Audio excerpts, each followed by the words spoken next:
Welcome back here in Bulgaria. I'm now in Plovdiv. This is the second city of Bulgaria, and I want to explain now some things which are very important, which you have not heard up to now. I have already talked about the Schengen membership and the Eurozone membership, but now it's necessary to talk about the regional disparity in Bulgaria and what the European Union and Austria must do to help Bulgaria to overcome that.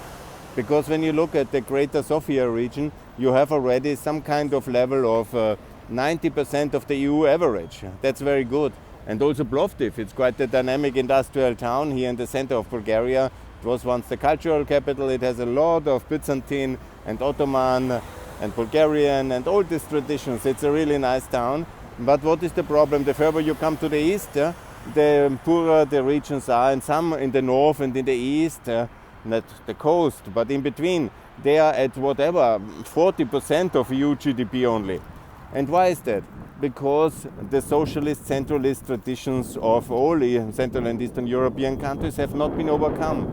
And the fear of some kind of separatism or simply the easiness of centralism is leading that all the people have to go to the center. The center is getting extremely rich. You have most of the Central European capital regions like Prague, Bucharest, and also Bratislava, Budapest. They are richer than Vienna today in GDP comparison, purchasing power.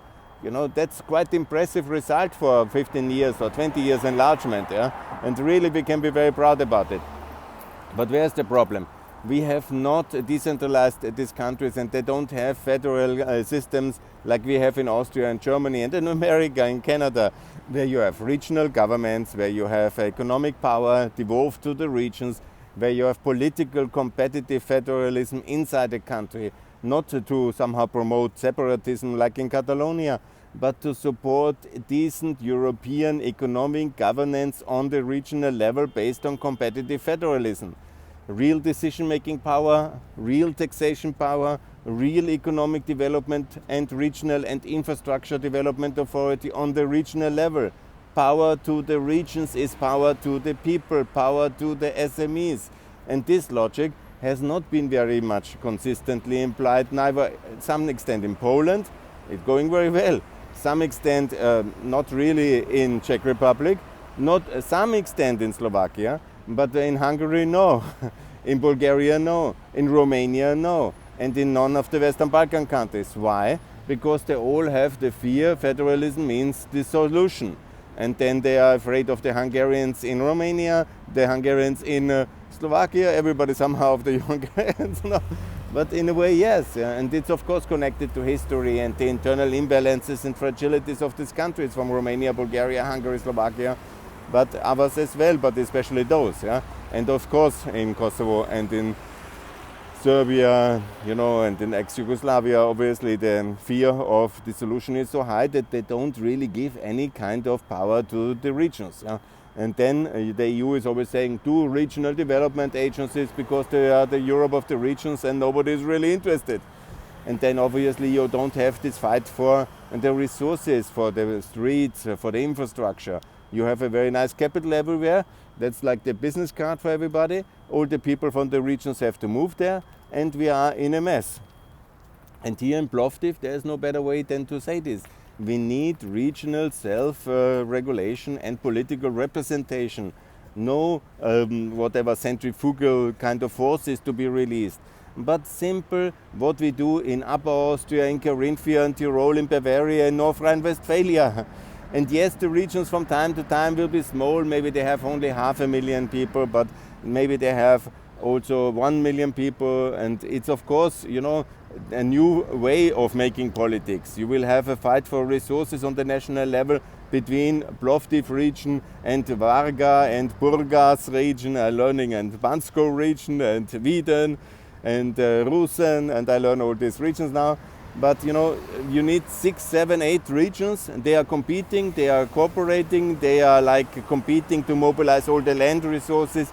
They are trying to compete for capital, for foreign and domestic investments, for national public resources, for private investment, for European funds, for people, to attract more people to come back and to contribute to the development. and then suddenly a country is in a way fully mobilized. Everybody has chances no matter where he lives. All land gets more value. And you know, when you see also the decentralization, the infrastructure initiatives which we have, and the Europe of the regions, and this kind of energy revolutions, then you need, and you have also first time really the possibility with European funds to make sure that also Plovdiv and also Varna, Burgas and Wieden and Ruse and Bansko region and all regions, they work much better. I've seen now also that the infrastructure in Bulgaria is much better than I thought here on the highways, but the railway system seems to be on the same level like in the communist times. Additionally, we have the situation that we have not a single highway connection ready with the neighboring countries. No Serbia, no Macedonia, no Romania, and no Greece. And that seems also not very satisfactory in 16 years of membership of the European Union. And I call again for massive investment package. I call again for Schengen membership. I will cross now to Romania. But it's also very important that Schengen membership means there will be no internal border more between Romania and Bulgaria. EU border will be dissolved. Yeah? They have more people then to shift towards the Turkish border. That's also logically. And for this very contentious border, and you know the history between Romania and Bulgaria is so complicated that they only have 2 bridges instead, or they should have 5. Yeah? And of course this would help a lot. And now Mr. Nehammer's unfortunate decision and populism and petty politics has destroyed this opportunity for now. But I'm working very much and very hard to get this done because it's very meaningful. And then I hope that the EU will fund also this missing 3 or 4 bridges between Romania and Bulgaria. And we will be a much better, much richer Europe with that decision immediately the moment they are in Schengen and as well in Eurozone. And I hope we can achieve that. And I'm looking very much forward to that. Now, enough from Plovdiv. Please visit this beautiful city. And I'm here now on my way to Ruse. And I hope tonight to be in Bucharest.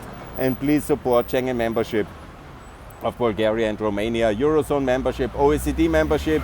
It's our great fault in Europe that we have neglected this country after EU and NATO membership for too long. And we have to rectify that now. Thanks a lot. More to come from Pax Europiana here from Plovdiv. Bye.